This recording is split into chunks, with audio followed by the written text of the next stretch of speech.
Hi, this is Steve Gladis with Steve Gladis Leadership Partners here at the George Mason Enterprise Center in Fairfax, Virginia. Glad you're still with us. We've talked, we're in the series, we're in the last of the six-part series here on coaching, executive coaching. And the last one is on team-focused coaching.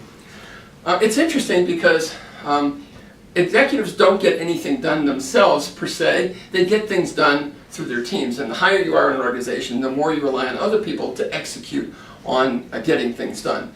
And sometimes executives and their teams gel, and sometimes they don't gel. The most critical period for teams, gelling or not gelling, is when they meet their new executive, when a new executive comes into a company. Another critical juncture is when a new employee comes to a team. So whenever you're in transitions, back when I was at the University of Virginia, I wrote a book on transitioning from high school into college.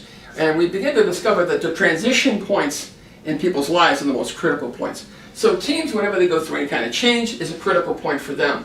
Again, new leader comes on board oftentimes, and the team kind of is trying to size them up. What is he like? What is he or does she like or not like?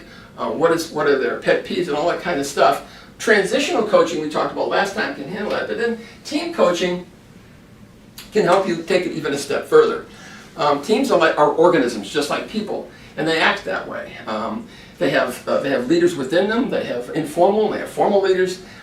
What team coaching is all about is helping people on teams have discussion about what's called the inner work life. There's a book called The Progress Principle by Teresa Amabile out of Harvard, where she talks about the people wanting to make progress every day and how there's an inner dialogue that goes inside everybody's brain, especially within teams, where people have some thoughts going on that are either expressed or not expressed, and if they're not expressed and they're frustrating, they actually turn the team into a very negative or toxic atmosphere. Everybody's worked around toxic teams at one point or other in their lives, and they're just not much fun. The way you get to that is you surface the conversations that should be taking place that aren't.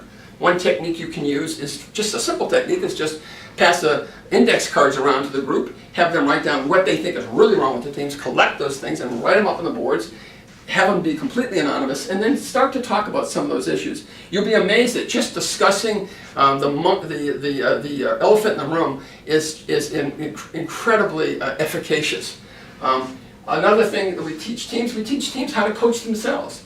We teach them, we actually have them develop a set of values and goals that they're going to accomplish, and then each one gets a report card from the other person on the team. So once a quarter, I'll have people rate each other on the 3 or 4 values that we said we would hold, 1 through 5, and then they'll turn those into me, and I'll give each person a report card. That way the team gets a report card on how it's actually acting from its peers, which is, by the way, the most powerful kind of feedback that you can get. Lots of techniques involved in team coaching, but the big one is to get people talking about things that need to get talked about, that aren't talked about, that basically can subvert teams and their activities.